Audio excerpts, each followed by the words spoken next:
Hello and a warm Collisions YYC. Welcome to my guest, Mr. Derek Hovinga. How are you doing, Derek? Hello. Thanks for having me. It's early, 8:30 for a full-on podcast conversation. It's slightly early for me, but hey, I'm here. Let's do this. Man, I've heard that, what was it, 50% of life or 70% of life is just showing up. So, dude, you're already nailing it. You're already nailing it today, brother. You're already nailing it. Hey, there we go. Yeah, awesome. I'm an early morning enthusiast, and as my wife, to her chagrin, she's like, "Why do you want to talk to me so much in the morning? It's kind of just leave me some time." So I've heard this. I've heard this before. I've heard this complaint before, Derek. I do love early mornings. Like I'm usually up at around 5:30 to go to the gym. But you know, I got the headphones on. In peace. Yeah, exactly. Yeah, I'm doing my thing. Not having that many conversations with the community there, although I do love the community, but not at 5:30 in the morning.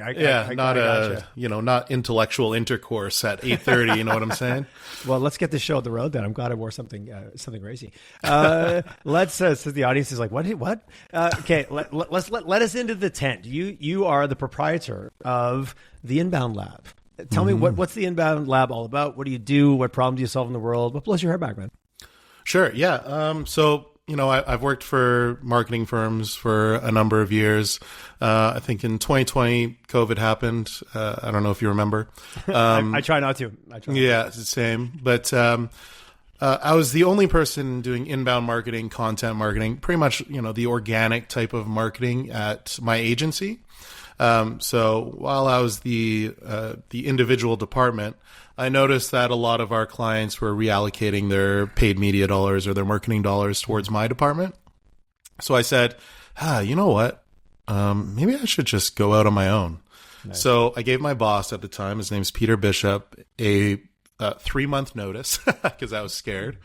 And I said, yeah, I think I'm going to go do this out on my own. And, you know, now here I am. And I've worked with many different industries, many different sectors, you know, B2B, B2C, e-commerce, nonprofit, government, and so on and so forth. But I think what I recently have done, I've niched my services towards the B2B startup and scale-up community. So really, I help startups and scale-ups with their marketing. I take this unique approach to solving their challenges using inbound and content marketing, because I found that, you know, a lot of these founders of these startups are, you know, they often struggle with things like validating their product ideas, gathering actionable insights around iterating their products, securing funding, obviously, building brand awareness, and you know, ultimately selling their product.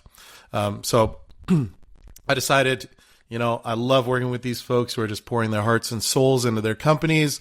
I think my expertise really lies in helping them build these, you know, comprehensive, full funnel, inbound content marketing strategies to address the challenges and that they're going through, execute on them. So again, focusing on creating these tailored content marketing approaches, help founders build relationships with their prospects and customers, establish brand awareness, drive thought leadership with content, and generate leads through brand storytelling and strategic content creation. So I'm really enjoying it right now. I'm really focusing on, you know, understanding the specific pain points that founders are going through, and ultimately the specific pain points that their ideal customer profiles are going through, and really just helping them craft marketing strategies that resonate with their target audiences, guide them to, you know, through growth, right? I can hear. What I hear is your passion and how bought in you are on it. We'll circle back into the B2B startup and scale up world. But sure. Let's talk a little bit high level for the audience. I always never like to make any assumptions for anyone listening.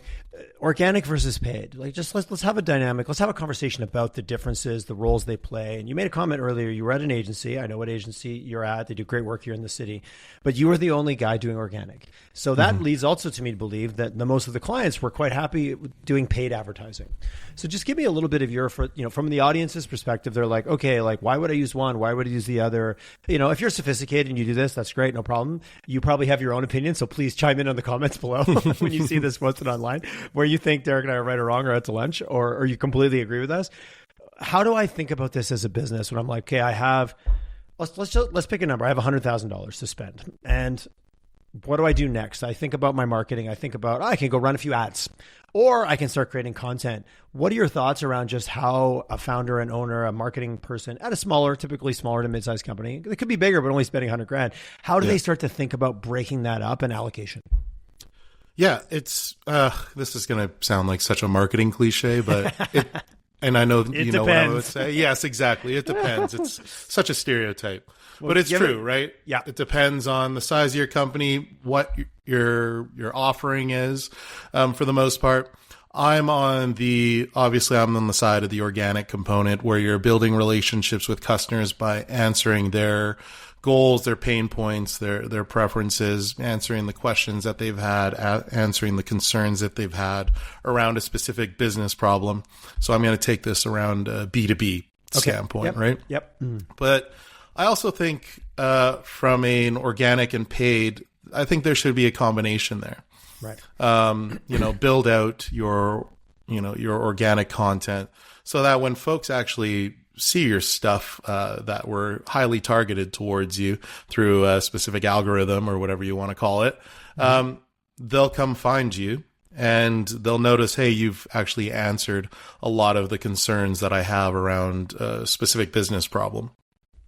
So really thinking about it from a blended, which I agree, exactly. But I'm kind of setting up the stage for this conversation.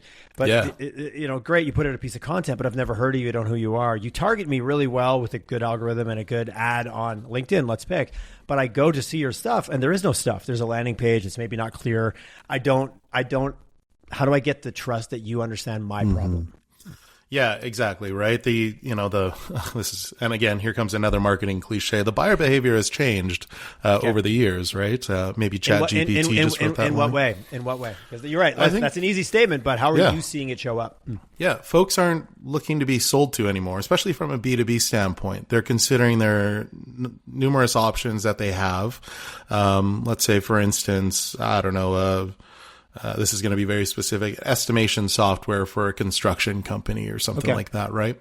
There's many options, or CRM, like your HubSpots, your Salesforce. There's many options that you can choose from, but it's the who do I trust the most type of thing, right? Like these ads are specifically there for a reason, probably conversion, probably to get on the phone with someone from a decision maker standpoint. But I think the importance of content is that you're actually building that trust with them by providing them the information they need to make an informed decision around solving a business problem or making a purchase, right? Another component to that, when we talk about inbound marketing or content marketing, I don't use the term inbound marketing as often anymore because it's so 2015. It is. Yeah. But there's amazing. There's still a lot of companies, and I will be I'll poke a little bit. Western Canada, we're not bleeding edge sometimes. I'm going to say that boldly. And that doesn't mean there isn't some great companies here. When it comes to utilizing marketing as a business lever, sometimes that inbound word hasn't been top of mind for some of the companies here in Western Canada. I don't pick it on Western Canadian companies a little bit because we tend not to, 5-10 years behind some other markets, especially south of the border. Mm-hmm. Yeah, absolutely. I mean, it's still fairly new concept. And the idea around it is always changing, right? Like before, we talk about the balance between organic and paid. Before it was all organic. It's just, hey, make a blog, make sure it's keyword rich, throw some rich media on there like videos or audios or whatever. Make it interesting. Make it interesting. And Google will find you. And when people put in a search query into Google, you're going to show up. And that's ultimately not how it really works. It's really about generating demand on multiple channels, hence why you have this podcast. I have a podcast that I've, as a one-man band, I've kind of... They are incredibly time consuming. They really for anyone are. Thinking of embracing podcasting as their content marketing strategy. Just be very aware of what you're getting into. Oh, it's true. It's true. And I was very consistent with it for a long time. And then actually, I think you were my next interview, and then we had to postpone it. And I'm waiting. Then, I'm waiting. I'm never always a bridesmaid, never a bride over here. Right. And since then, I haven't touched it all. Anyways, I digress. But yeah, I think what you touched on was very important. The amount of effort and energy it takes to create content on a regular basis can deter a lot of companies to do it. also it can be very expensive, and expensive is a relative term, to outsource. And people are like, oh, I don't have time to write an article, but you want how much? And I have friends and groups of organizations that we work with that's all they do. And I think people are constantly surprised of like, wow, that's expensive to create a white paper or to write blogs on a consistent basis. And that's not just to create the blog. Is it accurate? Do you really understand your ideal customer profile? And are you writing about that problem in a way that's relatable to them, not just relatable to you? Don't fall in love with the problem, fall in love with your customer's version of the problem, and then create content about it. It's not as easy as it is to just say, write a blog, to flip it off your tongue, right? Totally. And, it's kind of like music, right? It's, or a song idea. I'm sure somebody else has already written about it. It's just somebody had the follow through to get it to the end. That's a good point. Totally, exactly. And it's just like, well, what opinion do you have that's different from this other person's opinion? And typically, you're right. It's not falling in love with your product. It's falling in love with the problem you're trying to solve, and really digging deep, getting an understanding of your audience from not just a demographic standpoint, but from a real psychographic standpoint in terms of, again, I mentioned this estimation software for construction companies. It's like, what do they really want? Do they want just estimation software that's going to streamline their workflows? Probably. But I think that what they really want is to, be at the kitchen table for breakfast with their kids every morning, right? They don't want to get out of work early, jump on a podcast early in the morning or whatever. They want to eat breakfast with their kids. They want to be at the dinner table with their kids every day. Or maybe they want a brand new truck. Maybe they want a brand new truck. So how are we answering pain points that help them buy that brand new truck they've always wanted? That type of thing. And it just so happens that this product that I'm quote unquote selling can help you do that. But the information what that takes is a real intimate understanding and appreciation, and almost like a respect and almost a love for your customer, because you love them enough to understand what they really want. That, oh yeah, you just want to be able to estimate projects. Well, faster. Okay, if I have more time, then what do I do with the time? That's what I really want. I really love how you took that, because if you don't really love them and care about them, and I don't want to sound super like people are rolling their eyes. The engineers and the construction companies are rolling their eyes right now. But if I don't care about you enough to find out what you really care about, then how am I ever going to answer it? Right? Absolutely. And this is actually one reason why I've kind of postponed my podcast for a bit. Is because I've been working with a couple clients here where I'm really doing a lot of customer discovery interviews to really get an understanding of, hey, how do these folks make their decisions around, solving business problems? What type of options were there that they were considering before purchasing this specific solution? And then what keeps them up at night, which again, another marketing cliche is what keeps them up at night, what makes them tick. And it really gives me a better understanding from a close relationship standpoint in terms of why they do what they do and what they're trying to solve, right? So customer discovery interviews is super important. You also use some AI, like Perplexity AI is surprisingly very accurate in terms of figuring out what your customer or what your ideal customer profiles are looking for, and what their goals and is it getting easier to do this better with all the tools? You just touched on Perplexity, like we're getting inundated with the AI. Is it getting easier to do a better job in the context of what we're talking about? Yeah, that's what I'm hearing. Absolutely. And as a content creator myself, the most boring content creator, because it's B2B content creation, not like going to a restaurant and being like, hey, you should go to Milpa and enjoy their... Yeah, but it's not boring if I care about it. It's not boring if I care about it, right? Exactly, like there's a fine line there, my friends. A fine line. Boring is very much the eye of the beholder. That's where I was going with that one. Yeah. Sorry, I jumped to the end. I'm like, whoa, wait a second. You buried the lead, man. No, man. Yeah, fair enough, man. I'm trying not to. I was like, no. Give yourself more credit. No, it's all good. Sorry, you're good. You're good. No, I think it's been helpful in terms of, and for me, who kind of grew up in an immigrant family, it's been helpful to help me gather my thoughts, or it's been helpful. Like I've always got ideas. You've seen my LinkedIn. They're ridiculous ideas. And I've always very had entertaining these, and they're very fun. Yeah. Keep it up, man. Thank you. Yeah, thank you. I've always had these ideas like tying in the Kendrick Lamar and Drake hip hop beef. I'm not sure if you know what that is. I'm aware. Okay. I'm aware. With, sorry, I wasn't trying to age you there. Whoa! Wow! No, just kidding. I'm just kidding. Wow! No. You can delete that part. Yeah, no, man. This is raw. The audience gets it all. It's all good. It's all good. Anyways, yeah, it's like I have this idea of tying in the Drake and Kendrick Lamar hip hop beef with how do we get them back together, and it's really just identifying their brand voice and making sure they stick with the brand voice so that we're consistent and we're aligned again, right? It's like figuring, but then I've got this idea, I just don't know how to say it properly, and I'll use like a chat GPT to help that out. It's totally fine, I think. And then from like an AI standpoint, in terms of, let's say, B2B tech,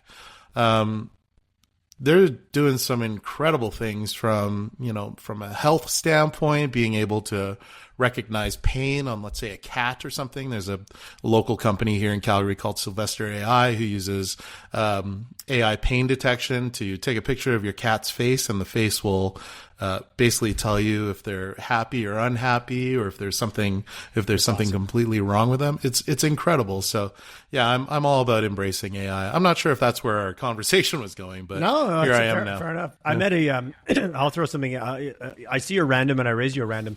I recently last year or so, I interviewed a pet medium who actually uses her intuitive nature or her intuitive skills to actually let you to tap into what your pet is feeling or going through, which I thought was very, very entertaining.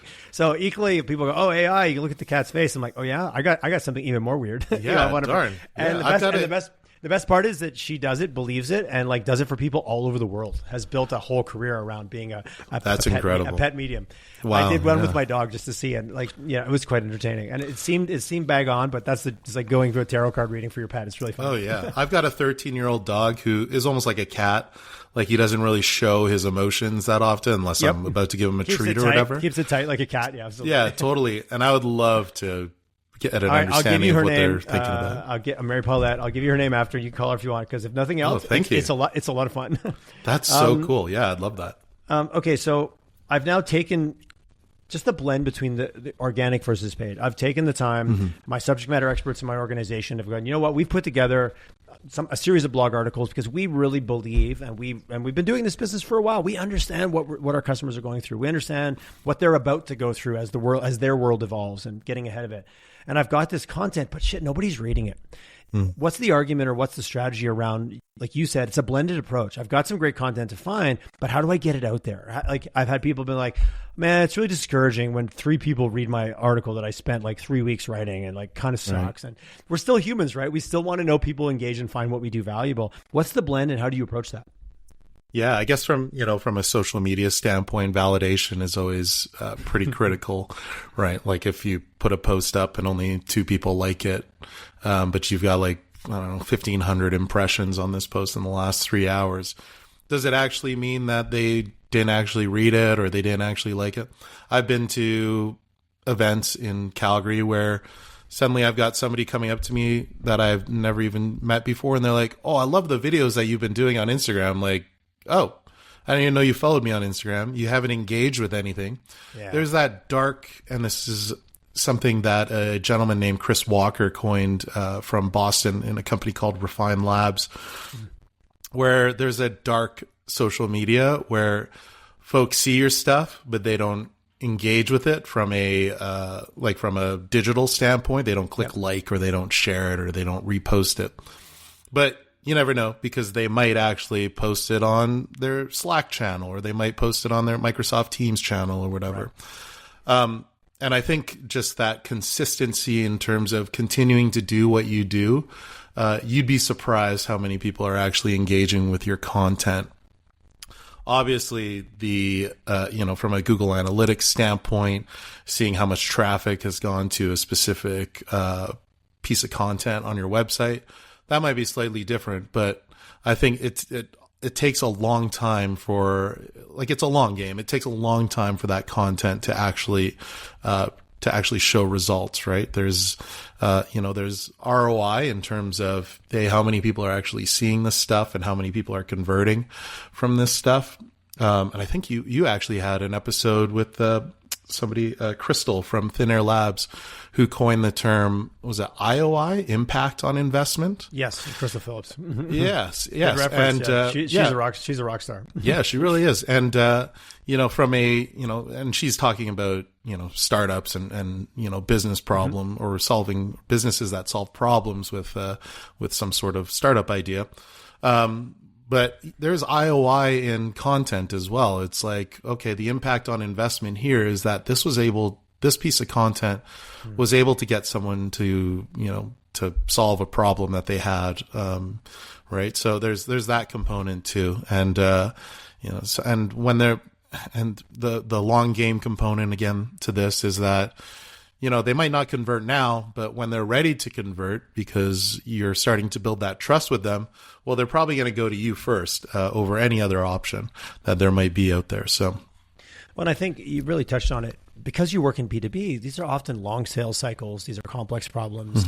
These are people that are challenged today and not even sure what this solution. They might be problem aware, but they're not a solution aware. And I really think that it's so easy to get caught in the what's my conversion rate and what's my click through and what's all those numbers that tend to lean and I think sometimes work better for fast CPG or fast moving consumer goods or whatever the case may be. Where what I'm hearing, and since you called me old earlier in this episode, I thought I'd bring that back around. Reach and frequency has been something that's been around in advertising for years. You got to get out there. You got to get in front of people, and they've got to see you X amount of times before they even know you exist. Doesn't mean they're always following the path of did they click it? Did they like it? Did they share it? But it doesn't mean they didn't see it. Just like me putting a bill, I have to tell you, for years, one of our most successful marketing efforts was having a sign on McLeod Trail. It wasn't a billboard. It wasn't anything that just aside to say clearmotive. And I'd meet people in meetings, obviously Calgarians, they'd say, I know you from somewhere. I've heard your name, Clearmotive. I'm like, oh, what part of the city do you live in? I live in the South. I work downtown. I'm like, I never had to finish it, but I know it's because they sat at a light and looked at my sign, looked at our sign on the hanging off the side of the building that created a touch point. It created you have familiarity to me. So then for you feel less risky because I trust you more and I don't even know why I trust you. And that can be the part of marketing that frustrates a lot of technically oriented people because it's very real and very tangible, but you can't always measure it like you clearly just laid out. Yeah, absolutely. Sometimes it blows my mind how, billboard ads have been around forever, but it's not like, you're not going to go to a dealership and say, hey, us, and the car salesman's going to be, or salesperson is going to be, how did you hear about us? They're never going to say that. They're just going to try to get you in the car, right? So there's no reporting there at all. And that's just my opinion, but I guess, from a content... What you're saying is it doesn't mean it wasn't effective. Exactly. If a tree falls in the forest and doesn't create a sale, does that mean it wasn't helpful? Yes, great analogy. Content creator versus technical plumber. And I use the word plumbing because you create content. You mentioned earlier creating full funnels. Sure, you need to fill it with content to help move people through, but you've got to measure it. You've got to set it up. You need to know how to link your HubSpot, your Facebook account through your Pardot to your Salesforce. Talk to me a little bit about the challenge, the opportunity, the balance between someone who's great at creating 30-second videos might not be great at tying my whole funnel together. How do you balance the content creator and the visionary and the strategist with actually making it all work together in a way that can potentially be measured and looked at after on the tech side, the creative versus the tech? Yeah, totally. I specialize a lot in funnel optimization along with the content creation component of that as well. You talk about the technical plumber. So how do we fill these pipelines, right? And really, you do have to think of it in a way, from a B2B standpoint, you do have to think of it in a way that not all consumers are actually moving laterally through the funnel. Yeah, well, that's the first myth, that it's a straight line. Exactly. Yeah. But let's throw that out on the floor right away. It's not. It doesn't go from awareness to consideration to it's not.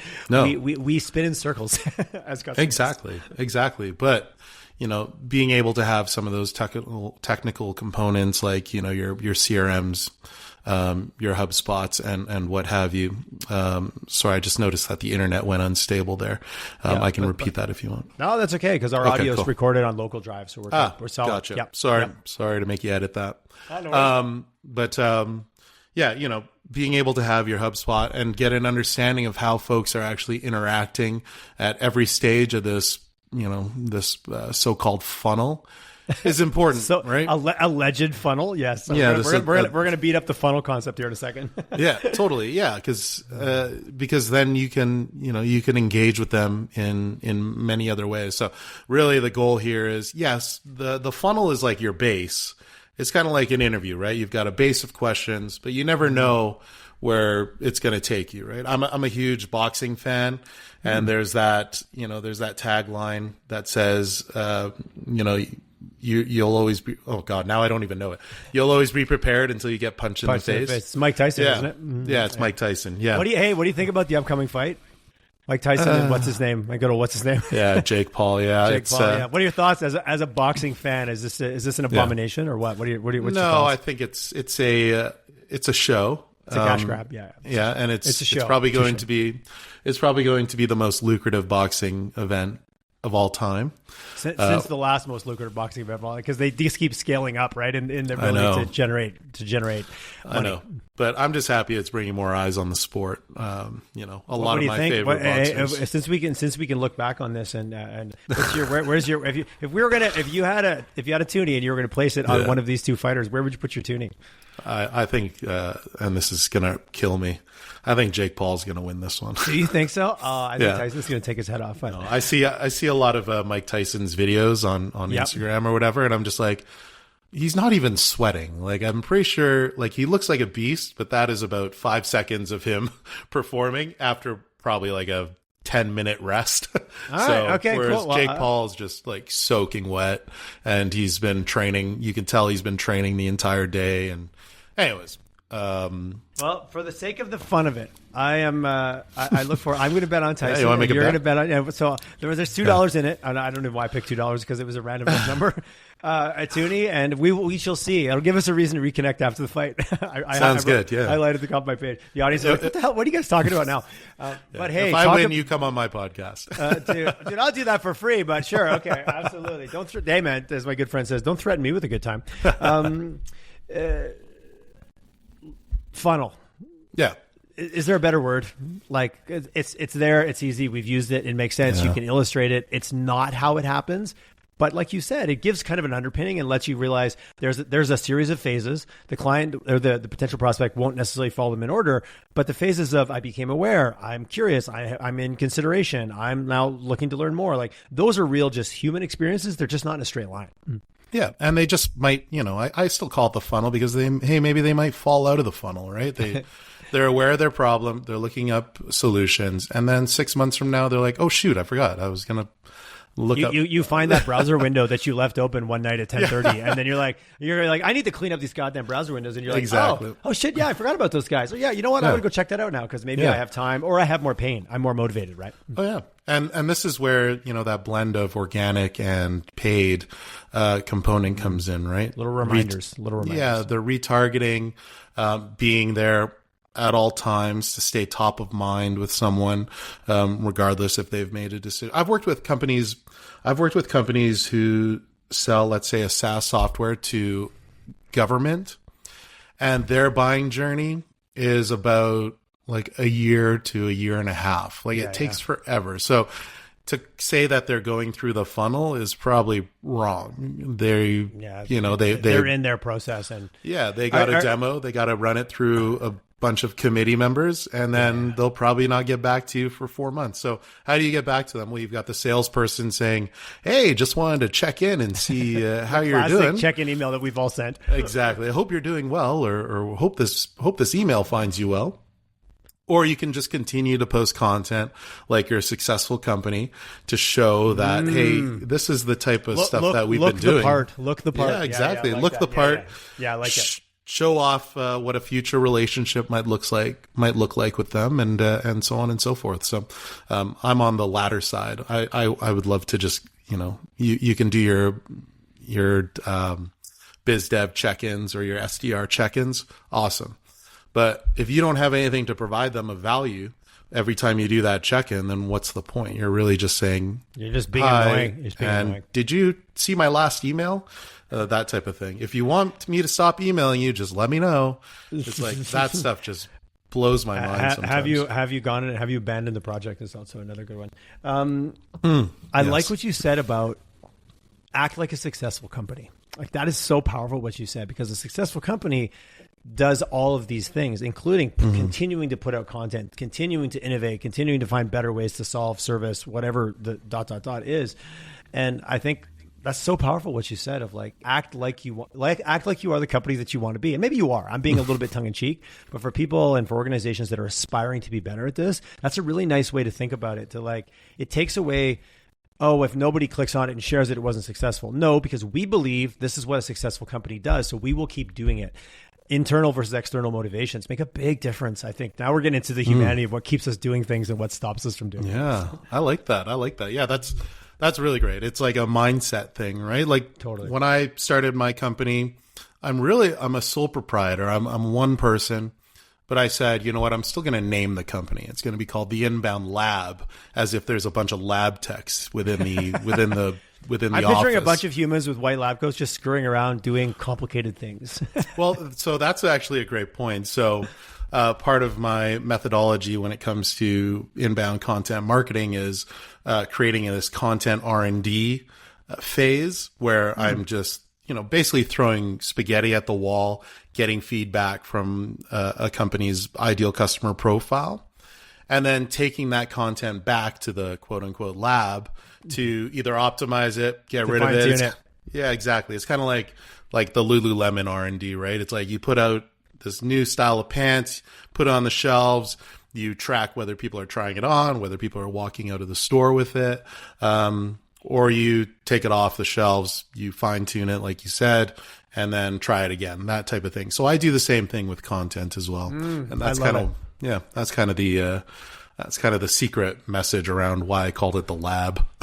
I love it. I just finished watching whatever the latest season or the last season of Formula One on Netflix. Like so many of us that got sucked into that during, couldn't care less about Formula One until COVID. And they're like, hey, this is a great show. I know. But it was a couple, the way they featured and the way they did the show. But there was a couple teams that the first couple races, they were a disaster.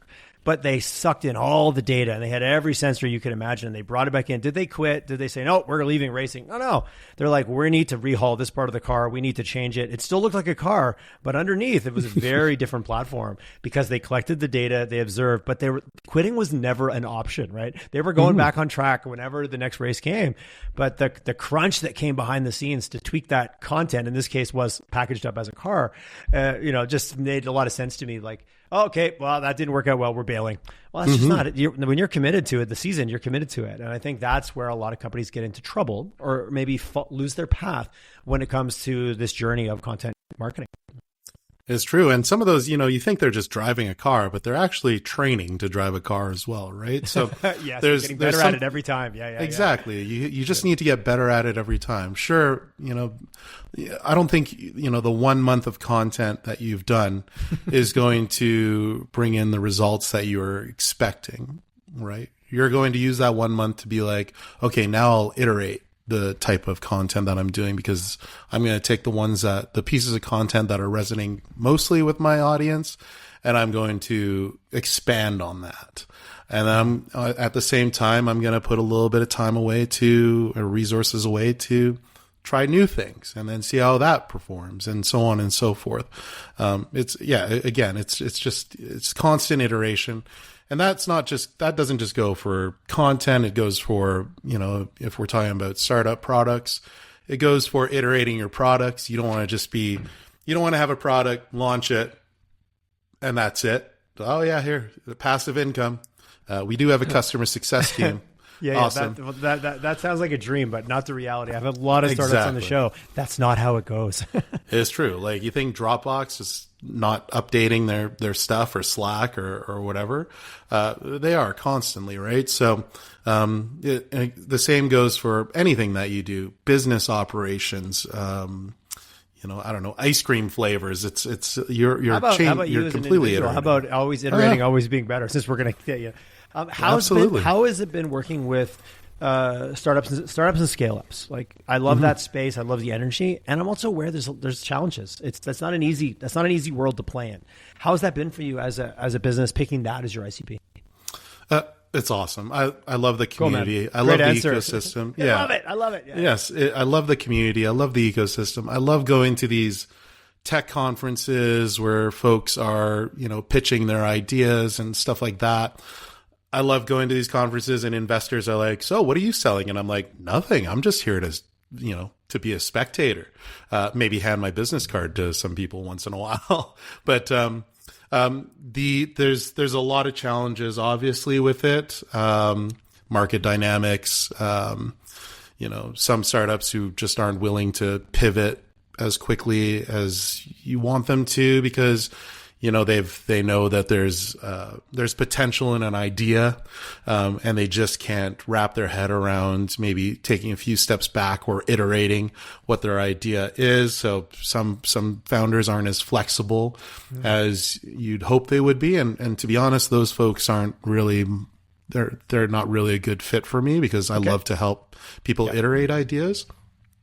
But what I love about the community also is really being able to keep that close eye on industry trends. I told you I was doing customer discovery interviews, which is typically not what a marketer does. It's mostly about what the founder does or the product marketers do or product managers do, and get an understanding of what their feedback is, competitor analysis is, and all that stuff, and really being able to change the course, if necessary. And I think in Calgary specifically, there's a lot of founders who are really fostering that kind of culture. They're really embracing that change. They're really, you've got all these programs from, the platform programs that are out there where they're really trying to learn from their peers, experiment with some of their ideas. And then, of course, there might be some failures, but they're learning from the failures. It's, again, big boxing fan. I used to be a boxer. I remember every time I lost a fight, it was never losing. It was always learning, right? So I really love that as well. And, oh, man, I just love the community support. I know you're an agency owner yourself, and I used to work for marketing agencies. I was asked to MC an award show this year that they have every year called the Anvils, and it was so much fun because I don't work in the agency world anymore. I could kind of poke fun at it quite a bit, and it's really interesting how you go to one thing from a tech standpoint, let's say, and everybody is just so supportive of each other, and then you go to another thing where it's kind of like a competition with the awards, right? Everybody's congratulating each other, obviously, and they're supporting each other, but still, the awards itself is like a competition with each other. It's like, oh yeah, my agency won Best in Show. We got 2,000 awards. And then this other agency here who might be smaller got no awards. And there's always some sort of, I don't know, there's almost like it's not judging, but there's always a comparison. Whereas in the startup world, doesn't matter what product you've created, what industry you work in, they're always supportive and they're always trying to help each other. I love that type of community because I think I'm a big believer of, hey, when somebody succeeds, the whole community succeeds. So I think the sense of the startup community has really kind of helped me from a personal standpoint, kind of fuel my innovation, and to help other companies kind of navigate any challenges that are out there, which is really nice. I love the comparison you made, and I would, for the sake of it, I couldn't agree with you more in terms of the different vibe and the different energy that shows up in those two contrasting. From a client or a nice client perspective, are you working mainly with clients in Calgary, Western Canada? Are you working with startups, scale-ups in other jurisdictions? And if so, are you seeing any differences, or is it more what you just described, more universal? I think it's more universal. I work with a lot of Calgary companies, obviously, but also work with some companies out in Vancouver, so really Western Canada. And the beauty of it is, I can speak to one of my clients, the one client in Vancouver who has no contacts in Calgary whatsoever. They may have a business problem from an operations standpoint. I can't solve an operations problem because I'm the lowly marketer. But I can introduce them to another one of my clients in Calgary, and then they can help each other. That type of thing which is really nice because, again, kind of, fostering that collaboration between different industries, different markets is kind of, it makes me feel good from not just as a business person, but as just a person in general. I love to be a connector. So that's really nice as well. I think it stems from an abundance mindset as well. Scarcity doesn't lead to that where, hey, we can all help. There's a lot of success to go around. It's not if you get success, I get failure, kind of almost the way you explained a little bit of the agency awards model. You win, I lose. Yeah. Where tech, we can all as business people, we can all learn from each other. Someone's already stepped on a landmine that you're about to step on. And if they can tell you to, hey, step a little bit over here, you don't even sometimes know the value that saved you. Absolutely. Even from a government, so if we're talking about different geographic locations, from a government support standpoint too, right? Being able to advocate for, certain policies or kind of reduce some barriers for entry for startups, I think is pretty important. And if you say to somebody in BC, hey, this is how Alberta's doing it, they can advocate for something similar, right? Whatever that might be, whether it's providing tax incentives or for early stage companies or, increasing funding opportunities for grants or for loans or whatnot. I think that's pretty critical too. So I love being able to bounce ideas back and forth between different provinces. Not that, I don't think anything I say is going to make the government change their mind or anything like that. But I think if I advocate for it and more people agree and more people advocate for it, you just never know what's going to happen. Yeah, I appreciate that. Curious, where do you, crystal ball question, where are things headed in Calgary? Are you seeing continuous, engagement, more startups, more favorable environment for that? It's been such a shift, even from when I started the podcast 5 years ago till now. The ecosystem has completely changed. Like even saying the word ecosystem 5 years ago was like, oh, it feels like a bunch of Venn diagrams that aren't overlapping, which is really just a silo, right? Yeah. I see so much more overlap and so much more kind of centralization and coming together, which also helps wayfinding for startup founders to know where to go. And do I go to platform? Do I go to CD? What do I do? What's your, it sounds like you're optimistic, but what, any predictions or any thoughts on where this thing's headed? Just more of the same? More of the same, and then more of the not the same in the positive light. I think innovation hubs have been incredible. We talked about platform, right? And I'd love to see more innovation hubs across Western Canada to help kind of, foster that collaboration between industries, provide startups with the resources they need to really thrive. I work out of a co-working space typically, and it's all entrepreneurs there. So I think being able to offer more co-working spaces, I think access to investors is important. One of my good friends is a venture capitalist in Vancouver, and she's here constantly just seeing what's going on, which is really nice to see. I don't know if there's a lot of Calgary folks who are doing the same, potentially, hopefully. But I'd love to see that happen more. And I think, from government, private sectors really working together a little bit more to establish more of those innovation hubs, to kind of just ensure like a more broad impact within the startup and scale up community. I'd like to see that a lot more. And I think it's going to happen. Like there's a million conferences and trade shows happening around the world. I think actually, this month in May is Inventures. Yep. And then I think there's the Mesh conference as well, which I think coming is up in June. Coming up in June. I'm on stage at the Mesh conference, and I will be in the audience at the Inventures conference. Sweet. Well, I'll see you there. Yeah, absolutely. And I think I'm going to the Mesh conference too. But then there's also Collision in Toronto, where we have an Alberta coalition going there, right? Where Are you going to that too, Tyler? I'm not probably. Well, I have. Okay. I'm not currently planning to from that perspective. But I don't know. Doesn't the team from Good Lawyer kind of get the boat thing going on every year? have a big rager. Yeah, I'll admit I'm one of the first non Good Lawyer members to get on that boat via LinkedIn nice. post. Oh, nice, excellent, good. Yeah, I love that party. It's a lot of fun. Well, hey, Brett knows how to throw a good time for sure. Yeah. Exactly, and what's amazing about that party is you've got like the mayor of Calgary there, but then you've got folks like a gentleman by the name of Hamed Abbasi, who is the CEO of Clio, which is like the payment processing. Yep. Then you've got him there, he's from like Montreal and Toronto, so it's kind of cool how this Good Lawyer yacht is kind of connecting folks together from a kind Calgarians like, are fun to hang out with, man. We're a good time. Totally, we're a good time. Yeah, absolutely, I agree. Yeah. That's amazing, man. Thanks for coming on, and thanks for just having a chat and doing the work that you do. You and I have known each other for a few years, and it took us. I'm glad we finally got a time to get behind the microphone, and I love a good conversation, and more importantly, I love sharing it.